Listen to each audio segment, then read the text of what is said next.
নমস্কার বন্ধুরা, স্বপ্নার মেয়ে রান্নাঘরে তোমাদের আবারও একটা নতুন ভিডিও নিয়ে অনেক অনেক স্বাগত। আশা করি তোমরা সবাই ভালো আছো, আমিও বেশ ভালো আছি। আজকে তোমাদের সাথে একটা নিরামিষ রেসিপি ট্রাই করতে চললাম। যেহেতু আজকে মঙ্গলবার, আর মঙ্গলবারে অনেকেই নিরামিষ খায়, তাই ভাবলাম আজকে তোমাদের সাথে একটা দারুণ নিরামিষ রেসিপি রেডি করে তোমাদের দেখাই।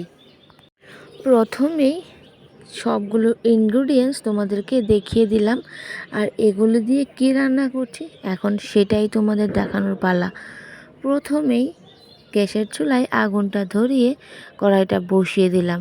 তারপর কড়াইটা যখন গরম হয়ে গেছে তখন দিয়ে দিলাম পরিমাণ মতো সরষের তেল। তেলের মধ্যে দিয়ে দিলাম প্রথমেই 2 রকমের বাদাম। তারপরে বাদামগুলো একটু যখন লাল হয়ে এসছে তখনই দিয়ে দিলাম বাদামের মধ্যে কেটে রাখা আলু। তারপরে দিলাম কিছু খাসার চাল। তারপরে একটু চালটাকে ভেজে নাড়াচাড়া করে যখন হাফ হাফ ভাজা হয়ে গেছিলো তখন আমি দিয়ে দিলাম কড়াইশুঁটি আর গাজর। এবার সবগুলো সবজিগুলোকে সাথে চালগুলোকে অনেকটা টাইম নাড়াচাড়া করে দিয়ে দিলাম লবণ। লবণটা দিয়ে নাড়াচাড়া করে ভাজতে ভাজতে দিয়ে দিলাম অল্প একটু হলুদ গুঁড়ো।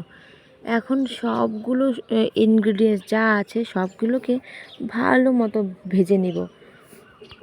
প্রায় 10 মিনিটের মতো গ্যাসের ফ্লেমটাকে একদম কমিয়ে ভালো করে ভেজে নিলাম। তারপর দিয়ে দিলাম পরিমাণ মতো জল।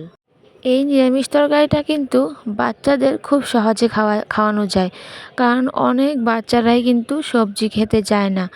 এরকমভাবে সবজি দিয়ে রান্না করলে কিন্তু খুব সহজেই বাচ্চাদেরকে খাওয়ানো যায়। তো দেখো, প্রায় অনেকটা টাইম নিয়ে কিন্তু আমি সবগুলো জিনিসকে সেদ্ধ করে নিলাম। তারপর দিয়ে দিলাম অল্প একটু লাল মরিচের গুঁড়ো। আমি ঝালের পরিমাণটা একদমই কম রাখলাম, তোমরা কিন্তু পছন্দ অনুসারে দিতে পারো। তো দেখো, দিয়ে দিলাম 1 চামচ লাল মরিচের গুঁড়ো আর দিয়ে দিলাম 3টে কাঁচা লঙ্কা। তারপরে সবগুলো জিনিসকে ভালো করে সেদ্ধ করে একটা বাটিতে নামিয়ে নিলাম। তারপর গ্যাসের চুলায় আবার কড়াইটা বসিয়ে কড়াইতে দিয়ে দিলাম একটা তেজপাতা, একটা শুকনো মরিচ আর পরিমাণ মতো সরষের তেল। তারপর দিয়ে দিলাম 2টো এলাচ আর দারচিনি। সবগুলো যখন একটু ভাজা ভাজা হয়ে এসছে তখন আমি দিয়ে দিলাম 1 চামচ 5 ফোড়ন, আর তারপর দিয়ে দিলাম গ্রেট করে আদা কুচি।